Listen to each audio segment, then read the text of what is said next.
Pagbasa sa 10 kabanata ng Aklat ni Juan, ang talinhaga tungkol sa pastol, talata 1 hanggang 42. Pakatandaan ninyo, ang pumapasok sa kulungan ng mga tupa nang hindi sa pinto nagdaraan kundi umaakyat sa di dapat pagdaanan ay magnanakaw at tulisan. Ang tunay na pastol ay sa pintuan nagdaraan. Pinapapasok siya ng gwardya at pinapakinggan ng mga tupa ang kanyang tinig. Tinatawag niya ang kanyang mga tupa sa kanilang pangalan at inilalabas sa kulungan. Kapag nailabas na, siya'y nangunguna sa kanila at sumusunod naman ang mga ito sapagkat kilala nila ang kanyang tinig. Hindi siya sumusunod sa iba kundi patakbong lumalayo sapagkat hindi nila kilala ang tinig ng iba. Sinabi ni Jesus, ang talinhagang ito, ngunit hindi nila nauunawaan ang ibig niyang sabihin. Kaya't muling sinabi ni Jesus, pakatandaan niyo, ako nga ang pintuang dinaraanan ng mga tupa. Ang mga nauna sa akin ay mga magnanakaw at mga tulisan, ngunit hindi sila pinapakinggan ng mga tupa. Ako ang pintuan.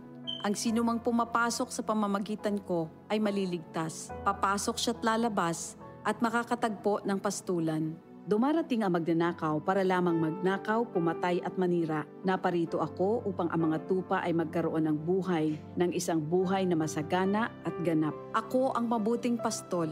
Iniaalay ng mabuting pastol ang kanyang buhay para sa mga tupa. Ang bayaran ay tumatakas kapag may dumarating na asong gubat. Iniiwan niya ang mga tupa, palibas ay hindi siya pastol at hindi kanya ang mga ito. Kaya't sinusunggaban ng asong gubat ang mga ito at binubulabog. Tumatakas siya, palibas ay bayaran lamang at walang malasakit sa mga tupa. Ako nga ang mabuting pastol. Kung paanong kilala ko ng Ama at siya kilala ko, gayon din naman kilala ko ang aking mga tupa at ako'y kilala nila. At iniaalay ko ang aking buhay para sa aking mga tupa. Mayroon akong iba pang mga tupa na wala pa sa kulungang ito. Kinakailangan sila'y ipasok ko rin at papakinggan naman nila ang aking tinig. Sa gayon magiging isa na lamang ang kawan at isa ang pastol.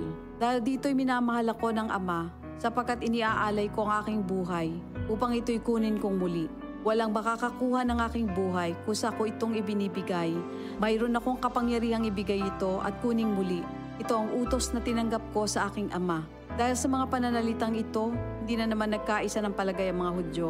Marami sa kanila nagsabi, talagang sinasapian na ito ng demonyo at nababaliw. Bakit ba kayo nakikinig sa kanya? Sinabi naman ng iba, hindi nakakapagsalita ng gano'n ng isang sinasapian ng demonyo. Nakakapagpagaling ba ng bulag ang demonyo? Taglamig na noon at kasalukuyang ipinagdiriwang sa Jerusalem ang pista ng pagtatalaga ng templo. At habang naglalakad si Jesus sa templo, sa portiko ni Solomon, pinaligiran siya ng mga Hudyo at sinabi sa kanya, hanggang kailan mo ba kami ilalagay sa alanganin? Kung ikaw nga ang Kristo, sabihin mo na ng tuwiran. At sumagot si Jesus, sinabi ko na sa inyo, ngunit ayaw ninyong maniwala. Ang mga ginagawa ko sa pangalan ng aking Ama ay nagpapatotoo tungkol sa akin. Ngunit ayaw ninyong maniwala sapagkat hindi kayo kabilang sa aking mga tupa. Nakikinig sa akin ang aking mga tupa. Nakikilala ko sila. Sumusunod sila sa akin. Binibigyan ko sila ng buhay na walang hanggan. Kailan may hindi sila mapapahamak at hindi sila maaagaw sa akin ninuman.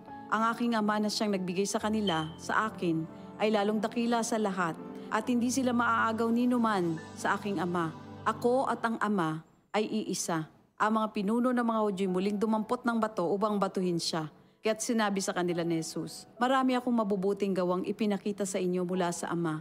Alin ba sa mga ito ang dahilan at ako'y inyong gustong batuhin? Sumagot ang mga pinuno ng mga Hudyo, hindi dahil sa mabubuting gawa kaya ka namin babatuhin, kundi dahil sa paglapastangan mo sa Diyos, sapagkat nagpapanggap kang Diyos, bagamat tao ka lamang. Tumugon si Jesus, di ba nasusulat sa inyong kautusan? Sinabi ko, mga Diyos kayo. Mga Diyos ang tawag ng kautusan sa mga pinagkatiwalaan ng salita ng Diyos, at hindi maaaring ipawalang bisa ang sinasabi ng kasulatan.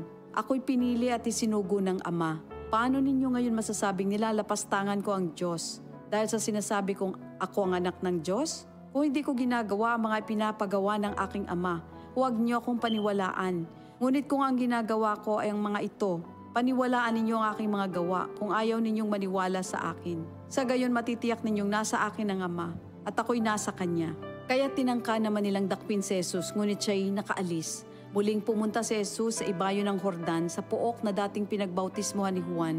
Habang naroroon siya'y maraming lumalapit sa kanya. Sinasabi nila, si Juan ay walang ginawang himala, ngunit totoo ang lahat ng sinabi niya tungkol sa taong ito. at doon maraming sumampalataya kay Jesus. Ito ang salita ng Diyos. DCXL 558